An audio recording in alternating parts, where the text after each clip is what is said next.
No question whatsoever. The biggest matchup of round one of the Six Nations 2025 will take place in Dublin, where the reigning champions, back-to-back champions going for a three-peat, Ireland, are up against now Maruitoji's England. And it looks to be an absolute belter of a game. So I thought I'd take you down memory lane and have a look back at some of the great matchups between these two, just to whet the appetite, just to get the palate cleansed and ready for a whole new year of international rugby, which starts this weekend.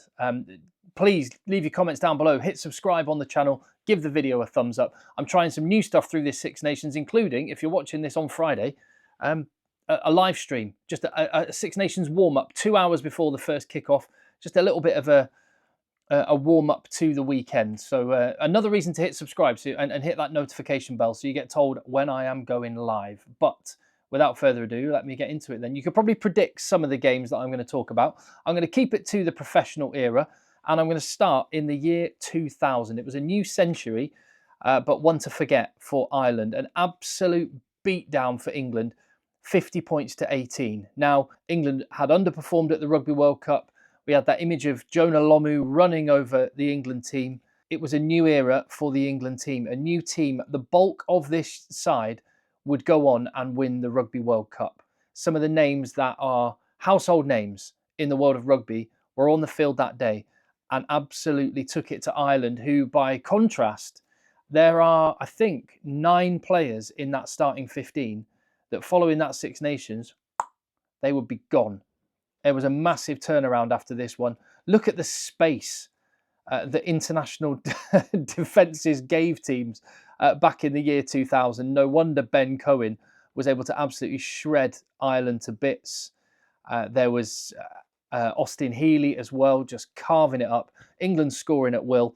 Although for all the negativity, there was a little glimpse of the future for Ireland in the shape of a certain Brian O'Driscoll, who will feature in some of the games that I'm going to mention coming up. The next one of which, 2003. This was huge. It was a Grand Slam decider in Dublin. Now, Ireland's last Grand Slam before this game was 1948. England fans hadn't had to wait so long. It was 8 years since their last Grand Slam tournament. So on home soil, with all the expectation, and trying to just quickly work out in my mind how many years that was. Over 65 years, is it? Or 55 years? A long time of pain. And these Ireland fans had waited. But before we get to the actual match, and you may remember what happened that day, it was actually remembered, this game, more so for what happened before the game. So whether it was deliberate or accidental, Martin Johnson led his England team out to the right as they exited the tunnel and went onto the Lansdowne Road pitch. He lined his team up behind the red carpet, which is traditionally the side which the home team, Ireland, stand on. And this was a case of saving face and pride. And neither captain wanted to be the one to be told by the officials to move. So Martin Johnson, not moving. He was set and he said Ireland can go and stand the other side. Brian O'Driscoll, because he didn't want to lose face, and Ireland stand on the right of the tunnel, or the left as you stand facing the stands, he walked to the other side of England so that the president of Ireland, Mary McAleese, had to walk on the grass in her heels rather than the red carpet. A little bit of an embarrassment. Belligerent England didn't warm them to anybody, but Brian O'Driscoll did say afterwards that in a funny way he kind of respected that belligerence, and they showed that same attitude on the pitch with a dominant, crushing performance against Ireland. 42 points to 6, complete domination, a huge moment for that England team, and a marker laid down. And it was the kind of attitude that they showed and talent that they showed, which would go on later that year and lift the Rugby World Cup. So 2004, England are world champions. They haven't been beaten at home for 5 years. Ireland were the 8-1 rank outsiders.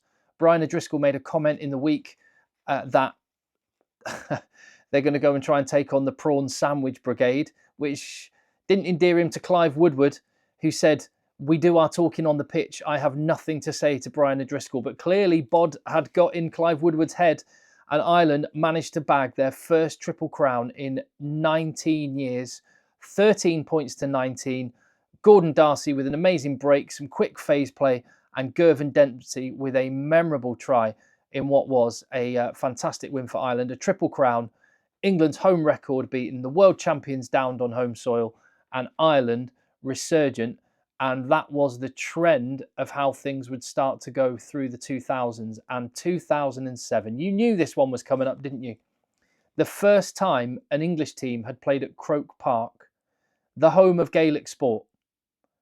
This was a giant moment. And for all the people that say, keep politics out of sport, no, some of the most memorable moments in rugby history have been when it has been a force for good, a force for change, politically speaking, societally speaking. And this was one of those moments. Ireland, with the redevelopment of Lansdowne Road, were homeless. And Croke Park, against kind of the rules and regulations which were changed to allow this to happen, made Croke Park their home for the 2007 Six Nations Championship. Now, this isn't only the home of Gaelic sport, it is even more significantly the site of a massacre by British forces more than 80 years prior. It was November the 21st, 1920, known as the First Bloody Sunday. British forces, the Queen's forces, opened fire on spectators, killing 14. Michael Hogan being one of them, who has a stand named in his honour at Croke Park. He was a player for Tipperary. And they'd all gathered there to watch a GAA match. This, as you can imagine, was a huge point of tensions between Ireland and Britain. It was another nail in the coffin for British control in Ireland. And at that point, English sports were never to be played at Croke Park. So for this to happen, for an Irish band to play God Save the Queen, hosting an English team playing an English sport, and what was even more remarkable, despite all the talk about protests and things in the media in the week building up to it, the fact that the crowd were impeccably behaved during the national anthem. Many had to bite, show a stiff upper lip, and a remarkable show of respect.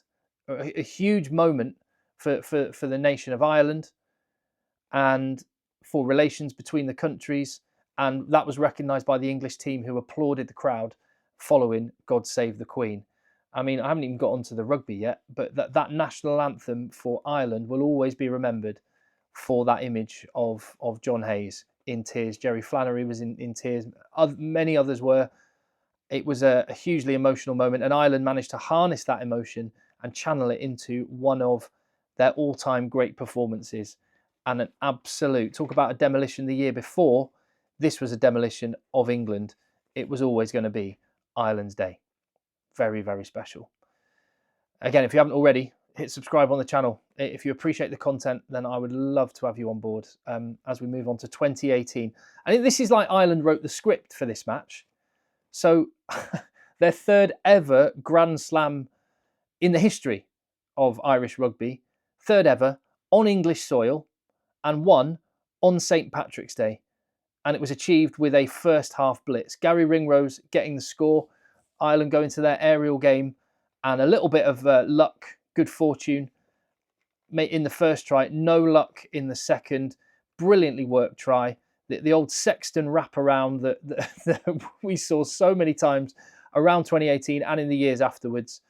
And CJ Stander crashing over for a try with Crichton, Cubed, Jacob Stockdale, who at the time was just about the best winger in the world, with another magnificent finish. And England were downed 24 points to 15 at home. Ireland, Grand Slam champions. And then finally, I've got to talk about the game we saw only 11 months ago. 23 points to 22. England against, Grand Slam winning Ireland. And Ireland had Scotland at home in their final game laying ahead. But in round 4, they went to Twickenham. England, who had not been particularly good, had stuttered through the tournament so far. Steve Borthwick coming under pressure. England go and pull out a performance for the ages. Ollie Lawrence with a fantastic try. James Lowe hitting back for Ireland with an acrobatic finish in the corner. And then a beautifully worked try showing the kind of attacking play that England were capable of but hadn't shown up until now under Steve Borthwick. George Furbank scoring. Ben Earl going over again. And that put England in front temporarily because James Lowe scored again and Elliot Daly missed a penalty kick. It looked like England's chance was over, but come the hour, come the man, with penalty advantage, Marcus Smith knocking over the drop goal, and England, the crowd, going into raptures. Let me tell you, they were going into raptures. Twickenham was rocking. I've just got like hairs on the back of my neck standing on end as I think about what it was like in that moment, because I was sat there at Twickenham, soaking it in, absolutely loving life. I hadn't heard Twickenham like that for a long time. So Ireland now, they'll want a third championship. They'll want a three-peat in 2025, but it starts with a very tricky fixture against England. Some history is going to be written. Hopefully it lives up to the drama and the intensity of some of the games that we have seen in the past. There is just a few of them to get us excited about this one. Like I said, if you appreciate the content on the channel, please hit subscribe on the channel. Give the video a thumbs up. Leave your comments down below. I will see you on the next one.